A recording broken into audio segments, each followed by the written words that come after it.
Chapter 10. Conscious versus unconscious choice. It is because the system never shuts down, it is because the power that God has given us is always on, that it sometimes looks as if the process of personal creation is not working. Let me say something once again, just to be clear.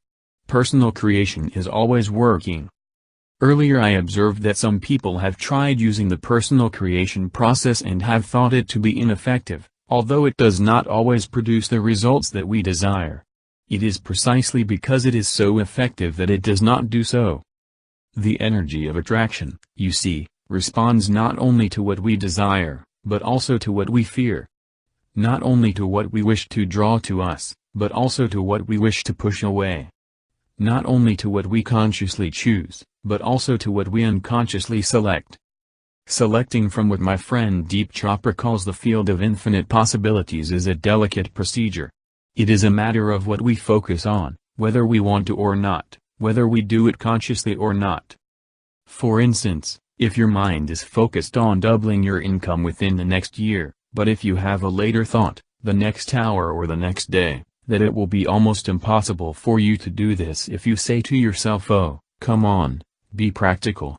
Pick a goal that you can at least reach," then you have selected the lasted idea, whether you originally wanted to or not, because the switch on your power is always on, personal creation is always working. It not only works with your most recent thought or idea, but also with the one to which you give the most frequency and focus and emotional energy. This explains why some people who seek to use the process to get something they desperately want often meet up with what they call a failure. Then they say, "See? This stuff doesn't work." Actually, the process is working perfectly. If you experience yourself wanting something desperately, and if you keep saying to yourself, "I want that," you are announcing to the universe that you do not now have it. Unless you are simply using the word want as a figure of speech. Most people are not. When most people say that they want something, they are very clear that it is because they experience that they do not now have it. As long as you hold such a thought, you cannot have it, because you cannot experience on the one hand what you are confirming on the other that you do not. To use one example, the statement "I want more money" may not draw money to you, but may actually push it away.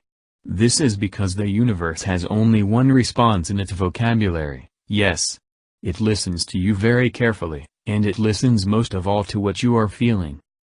Conversations with God says that feeling is the language of the soul. If you constantly say, "I want more money," and the universe feels your feeling around that, and it is a feeling of lack, this is what the universe will respond to. We are talking about power here. The power of a magnet.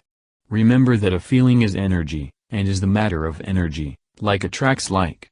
So the universe will say yes and you will continue wanting more money. If you think, "I want more love in my life," the universe will say yes and you will continue wanting more love in your life. In using the energy of attraction, the word I is the ignition key creation. What follows the word I turns the key and starts the engine of manifestation. Thus, when it looks as if personal creation is not working, it is only because the energy of attraction has brought you what you inadvertently select rather than what you thought you chose.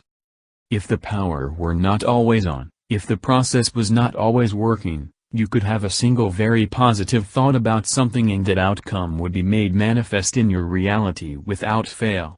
But the process works all the time, not just part of the time, and is fed by that which you feel most deeply, most consistently. So a single very positive thought in a whirlwind of not so positive ideas and projections is not likely to produce the desired result. The trick is to stay positive in a sea of negativity. The trick is to know that the process is working even when it looks as if it is not. I want to give you now an implement with which to do this. It is an incredible technique. It works every time.